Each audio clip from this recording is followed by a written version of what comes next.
Good evening. So first things first, excuse the wind in the background. In Arizona, it's monsoon season, and pretty big storms just hit outside, so it's super windy. So I don't know if that'll pick up yet on the video, but just throwing my garage door around a bit. But I had some complaints about some of the noise of crinkling packaging in my last video, so I wanted to kind of take another video, go over the kit now that's unpacked. I've thrown it in the back of my Jeep, so it's sitting there. So here's the sway bar disconnects. Here's the, believe these are the lower control arms. Those are the upper control arms. I might have those reversed. I glanced at the instructions but didn't read them fully just yet. So you have your the rear springs. Here's the front bump stops. They literally are hockey pucks. If you do the plastic here, you can actually see the grips that they have on the sides of hockey pucks. Sorry, my phone forever is not focusing. There you go. Kind of see the ridges there. So literally hockey pucks with a hole drilled in the center. You have all the necessary hardware. Here's the rear stops. They look pretty standard, a little long. There's the track bar. It's pretty long.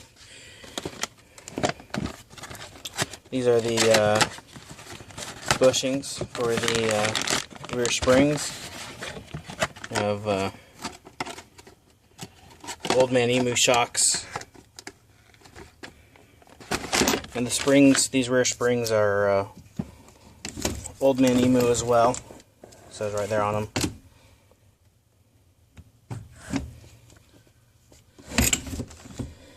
You have, these are the front brake lines, rear brake lines. I haven't opened this yet, but I believe this is lubricant for putting the bushings in, from what I understand from the instructions.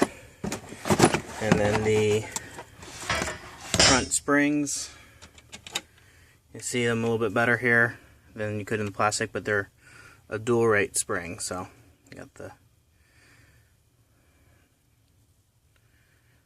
two sections there. And then you have the U-joints for the springs there. So looks like I got everything I need to complete this. So tonight is actually step one of any big repair or build job. I think that especially if you have a 25-year-old just like mine, that anybody needs to do, and that is some PB Blaster. So I'm going to go through the front and rear, maybe take some short videos of what I'm spraying to soak everything. As I said in my last video, I'm going to be out of town this weekend. Going to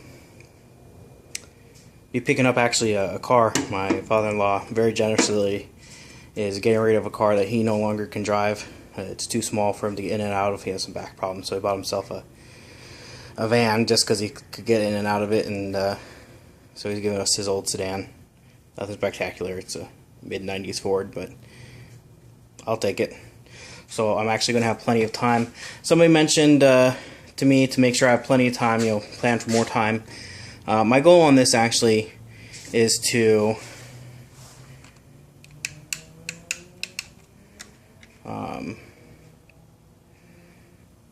work on one thing at a time. So I'll be installing, say, the track bar and record the video of that and post it. That way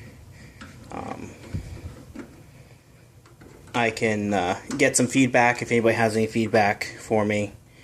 Sorry, I'm trying to hang up a light and it's not doing much. But I guess this kit is new for MetalCloak, and so they wanted to get some good documentation of the install process. So I'm going to follow the instructions as closely as I can. Do one thing at a time, record it, upload it. That way I get feedback not only from my standard YouTube viewers, but also from MetalCloak. That way if also I have any problems, questions, or if I install something incorrectly for whatever reason, not that I expect to, but just in case, people can come back to me and say, hey, you installed this incorrectly and you need to correct it. So also this my Jeep's not going to go anywhere for a little while. If you look at my other videos, I need to replace my crankshaft position sensor. That's bad. That's that plug right there. So that's bad. Then my power steering pump is leaking like a sieve. So I need to replace that. I also should get around to replacing my rear main seal. It's leaking pretty bad as well. So definitely. Oh, I'm also going to be replacing my lower radiator hose. Don't know if you can. I'm trying the light in the right spot, but right down. You just see it there. It's actually pushed up against that hose there. The hose is too long and it's actually kinked. And what that's doing is when the engine heats up and that hose gets soft, it's actually causing that to collapse. And while I'm at it, I'm going to replace the water pump as well, which I believe is that right there, yeah. So replace the water pump, replace that lower radiator hose, crankshaft position sensor. Maybe I'll get around to the rear main seal, figure out where I'm leaking on my power steering pump, and install a lift. So I'm definitely going to be taking my time. Keep an eye out for videos. I'm going to try to get up 1 to 2 a week over the next little while, if not more. Hopefully more, depending on time what time allows. So if you have any questions or any issues, or you see something I need to work on that I didn't address, definitely let me know. Alright, thank you.